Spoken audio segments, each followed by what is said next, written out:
my journey that I've had with electrical engineering, and a lot of people have asked me, do I think it's worth it? A technician in South Africa, your gold standard is to get like say N6 or a national diploma.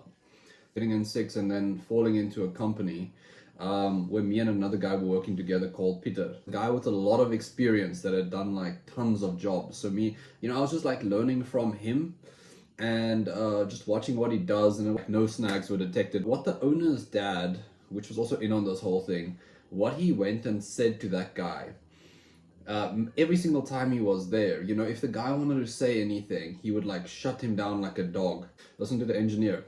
Then we had an engineer on site who would like literally get to site and he'd ask, so it's like earth leakage and the neutral bar with a neutral underneath the earth leakage, basically just directly underneath it. That's just bizarre that you can't see that because you are an engineer. I mean, if you really know how they work, okay, it's like ELCB and then like neutral bar. The problem was like the disrespect this guy was basically getting from the company, the people he worked for. The official time that I realized that I no longer want to be a technician, treat these people like absolute dogs. We all want jobs, right?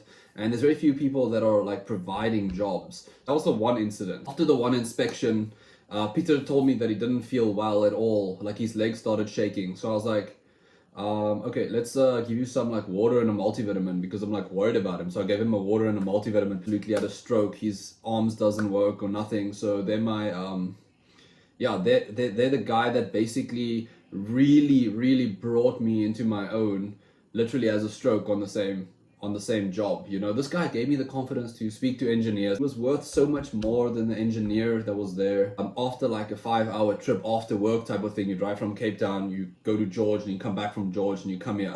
This is like the Friday special, So I'm taking these 4 a.m. trips, and the one morning it's just like absolutely raining cats and dogs. And I just stood in the Lucasi for like half an hour, also waiting to people. Then it's like half an hour back, but because it's raining, it's probably like 40 minutes. You couldn't even see in front of you.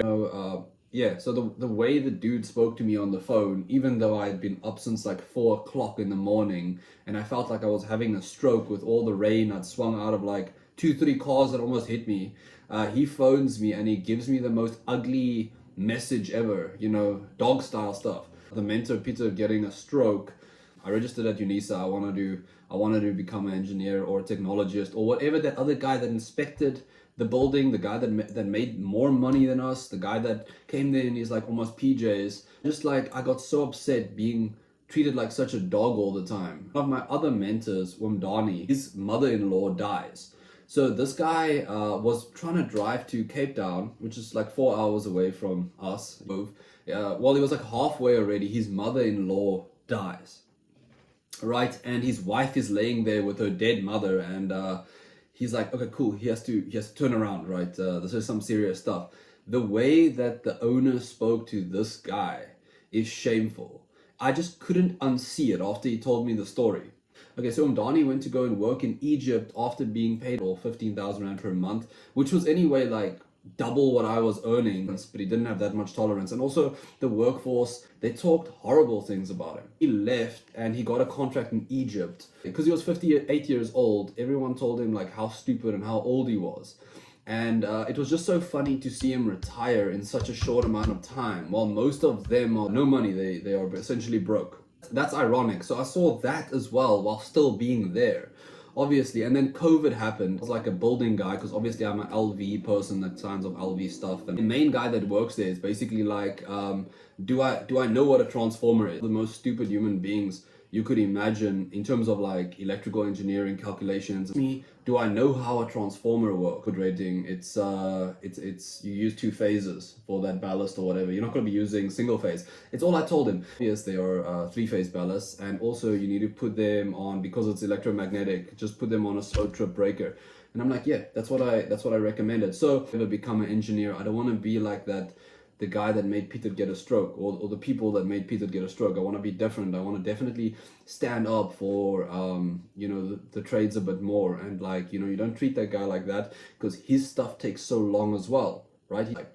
It's essentially 5 years of your life. The cherry on the top of the whole thing is I'm working with another friend there. Rico, rest in peace, Rico. He also died. Peter had a stroke. My other friend Rico died, but he died after he left the place. And me and Rico moved me from, instead of just building LV, they moved me to like full on reticulation, would just dig it to spec and then like lay it off the pole, you know, like really quite brainless work. But like I say, my crew wasn't playing along at all. I had this truck driver who wouldn't work like a minute past 4. I was screaming at. I mean, like a person who I just wasn't, you know. So I would like do all the boxes myself faster than they could. I would do so many of them a day, and you can only fit like one guy in the cherry pickers. Otherwise, I have to stand up there and watch him do the connections anyway, because that's general supervision. The final straw was like, oh, the bottom piece of the one building, the main building that's theirs, the earth doesn't work, and it's the same little piece, the only piece that I didn't check, that I basically gave the guy that told me, do I know how to do transformers? I gave him that little piece, that same guy, I gave him that little piece, and like I say, he will screw up like literally everything. So there was like absolutely no earth. So I get like called up, and I'm like, so you guys are telling me that the guy that you guys pay like 4 times more than me doesn't know how to wire basic LV? Second year university test, but like still it was big for me, because university is a big step up from the nated. You can't review as many past papers, and the past papers they change all the time, because obviously, yeah, that's just the way they do it. Like the one lecturer says, you never ask a thing twice. So with nated, it's like last 2 exams, project all of them. So it's really not the same ball game. In it to try impress people, and think that I have some sort of career, and it's just like, yeah, like I say, they were even underpaying me for an IE according to the bargaining council then. Horrible treatment, and I'm so happy that I moved on from that 100%. And do I appreciate the experience? Yes, it's like army or anything else.